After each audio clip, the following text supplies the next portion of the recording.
servo de Deus. Nós temos que permitir o tratamento de Cristo na nossa vida. É a primeira coisa.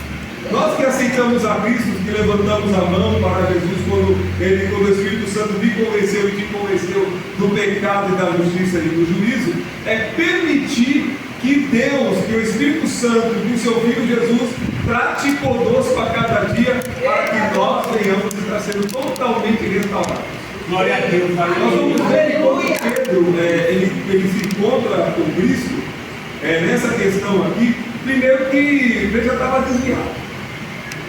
Então, a grosso modo dizer, ele vai dizer para os irmãos assim, eu vou pescar. É bem simples isso. Jesus Cristo morre, os irmãos conhecem a história, ele morre, ressuscita ao terceiro dia, e o que é interessante, ele sabe da notícia que Cristo ressuscitou, mas ainda assim Pedro ainda prefere pescar. Nós entendemos, é claro, que ainda não havia ordem, o poder de Deus não havia descido, nada disso ainda estava acontecendo, mas a primeira coisa que Pedro vai fazer é tornar-se, deixar-se tornar a fazer as coisas que outrora ele havia abandonado. Os irmãos lembram que quando Jesus aparece na margem, o que acontece? Ele separa ali os homens para fazer a sua obra, chama aqueles homens para largarem as suas redes, para deixar as suas redes, não serem mais pescadores de peixes, sim pescadores de homens. E o que vai acontecer ali? Eles largam a rede. Na verdade, Pedro não largou a rede, porque a primeira oportunidade que ele teve foi: eu vou pescar. E a Bíblia menciona que quando Jesus Cristo aparece à margem da praia, ali com o pão e com o peixe ali assado, a primeira coisa que Pedro reconhece que é o Senhor, e ele estava nu. E ele sente vergonha daquilo. E quando nós olhamos o texto, a Bíblia vai dizer assim que Cristo vai até Pedro e pergunta: Simão, tu me amas? Por quê? Cristo vai perguntar isso? Porque quem ama a Deus, quem ama o Senhor, ele abre mão das coisas que é para si, para fazer as coisas de Deus. Essa é a realidade. Quem ama a Deus, aquilo que agrada a si próprio, que agrada a sua carne, ele vai abrir mão dessas coisas. Por quê? Porque ele vai se entender que a vontade de Deus tem que ser superior a dele.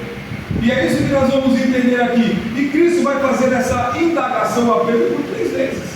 E ele vai falar assim: Pedro, tu me amas mais do que a estes? Alguns teólogos vão dizer assim que Jesus está falando com os discípulos. Na verdade não é. Ele está falando com os peixes, porque a primeira oportunidade Pedro larga e vai procurar a alimentação dele.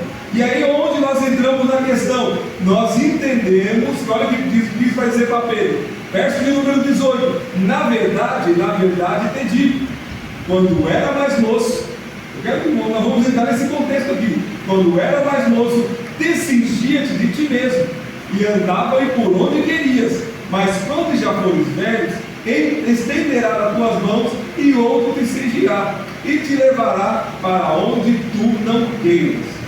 E aí, o que eu acho muito lindo e muito interessante na palavra de Deus, é que Pedro fazia o que ele queria, quando ele era mais moço.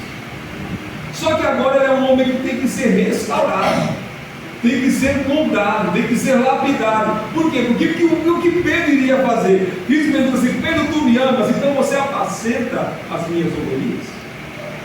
E lidar com o ser humano não é fácil. Pedro iria enfrentar, irmãos, tantas coisas, tantas lutas, tantas mazelas. Se nós pegarmos o contexto, o que está acontecendo aqui e o que vai acontecer com Pedro no livro de Atos dos Apóstolos, Cristo já estava prevendo para ele falar assim: Pedro, você vai andar para onde eu te mandar. Para onde você for, é onde eu estou te mandando você ir. Os irmãos lembram do contexto de Atos dos Apóstolos, capítulo número 9 e capítulo número 10? Capítulo número 9 Paulo está sendo ali tratado por Jesus Cristo para ser salvo e trazer a salvação aos gentios. Já no capítulo